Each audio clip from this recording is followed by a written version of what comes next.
If it's our final show of the year, let's go out with a bang, talking about one of the biggest movies, and in my opinion, the best movie of the year. The Iron Claw is out in theaters. It is opening weekend. And joining us is a man who played a big role in this movie, not only on screen, but off screen as well. Every part of this movie with the Iron Claw, Chavo Guerrero Jr. Chavo, it's an honor to get to talk to you. And I need to ask you something. Knowing the history of the family, when you found out that the release week was Christmas week, did you go, hey guys, maybe let's move it a couple weeks before or after? You know, oh man, when I found out that this was the A24's Christmas release, that's like more pressure got on me. I was kind of like, whoa, okay, this is big. This isn't just something that's going right to video and you Yeah. know, or whatever, like this is gonna be this is really, really big. So I was very happy about that. But yeah, at the same time, you're kind of like, oh, all right, so the wrestling world is going to is going to see this. So I hope that my stuff was spot on, and I really hope that it was. There's a lot of things out of your control, that right. You hope that it's an awesome movie. So first time I saw it, it was hands down, man. I walked out feeling really good. My chest was pumped up, going, wow, this is awesome. And I think a special thing too is like, if you look at this year in particular, all right, first off, look at Hollywood, look at some of the biggest names in their history and how they come from wrestling.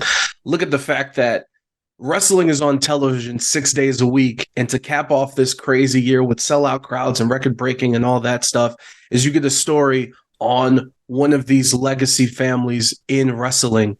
And you talk about watching that movie and leaving and feeling good. Like, could you talk to me about how proud you felt that you did justice to one of these legacy families in wrestling, just like your family, by the way?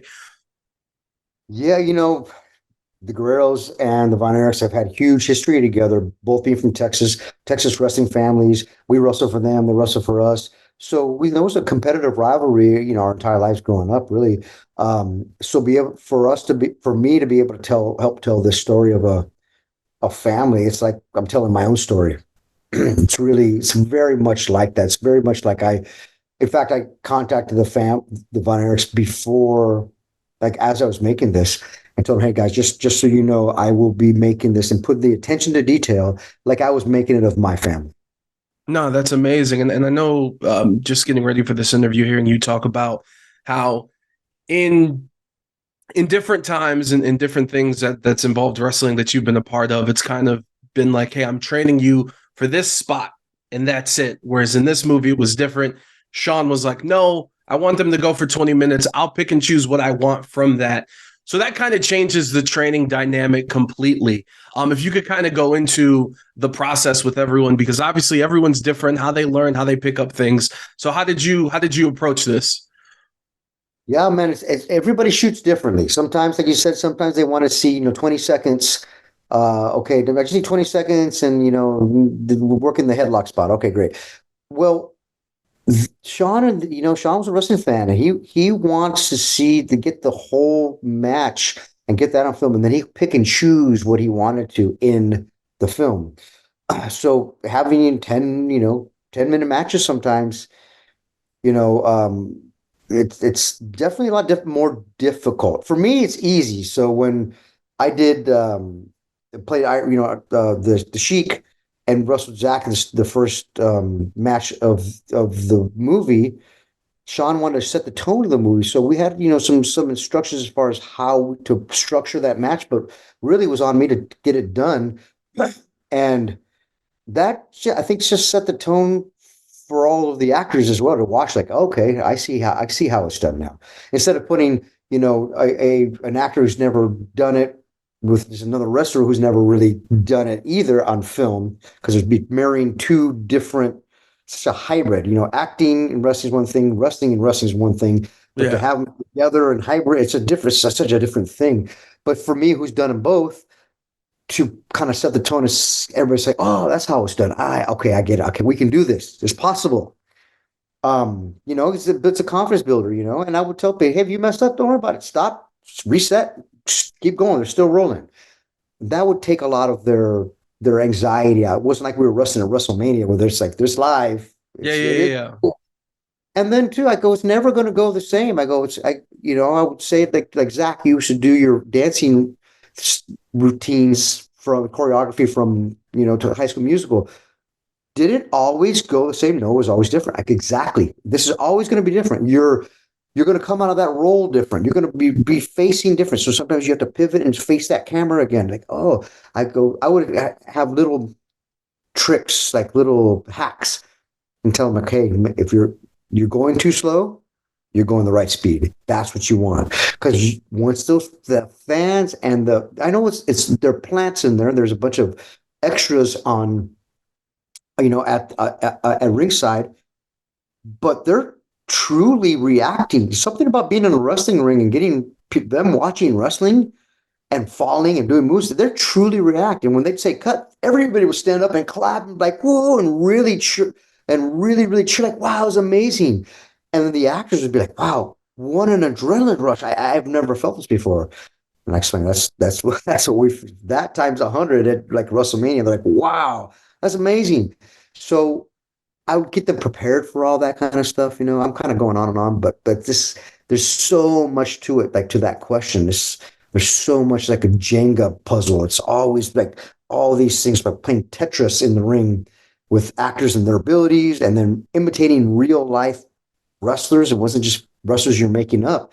You're imitating these mannerisms of this iconic wrestling family, and then what the director wants to see, and how the DP wants to shoot it, and how the camera guy's in there. And there's so much stuff in there. So there's a lot to that answer there, brother. No, Chavo, I appreciate it. So look, we're going to do this. We're going to go speed round through all that. And you talk about all the different processes to bring it into life, into camera. I want to ask you, you guys did one of the premieres in Dallas, and then there was a press conference, and Jeremy Allen White's answer to what he learned about wrestling went viral.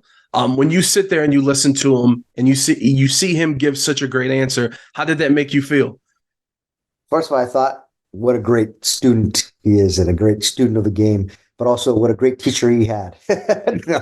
No, but really, those are the little things that I was kind of telling I was like, he gets it, yes, and because he's the pro, and it's what he's doing already. It's not a script, it's not the lines, it's not the words, it's how you deliver those words and the pauses you take in between those words that really, really hit home with that scene. It's like wrestling. It's not the wrestling moves. It's what he does in between the wrestling moves that really are sometimes more important. And he got that. And I heard the wrestling community really just give praise for that. I love that. No, that's amazing. You talk about a guy who's really getting it together in the ring, and he was a producer here on the film. I want to know just some of your interactions with MJF. I knew him from before, from AEW. Great guy. I loved him before, and then he became kind of bigger in who he was, and he was awesome. I wish that some of those scenes, the full scenes were in there, because he was really, really great. But he's another guy that's just he is where he is because he's just talent. Amazing. And then two more. When it comes to your family, if you would want to bring the story of the family onto film for people to watch, would you want to do a movie? Would it be a series? In a perfect world, how would it play out? Right. So I've gotten that question a lot, and everybody's like, "Hey, where's the Guerrero movie coming out now?" I'm like, first of all, let's focus on the Von Erich movie and the Iron Claw. That is where we're at right now for sure. But in the future, there's a lot of buzz talking about a Guerrero movie, or it just depends. I've now seen the enormity of how big a feature film is compared to a docuseries or a Netflix show.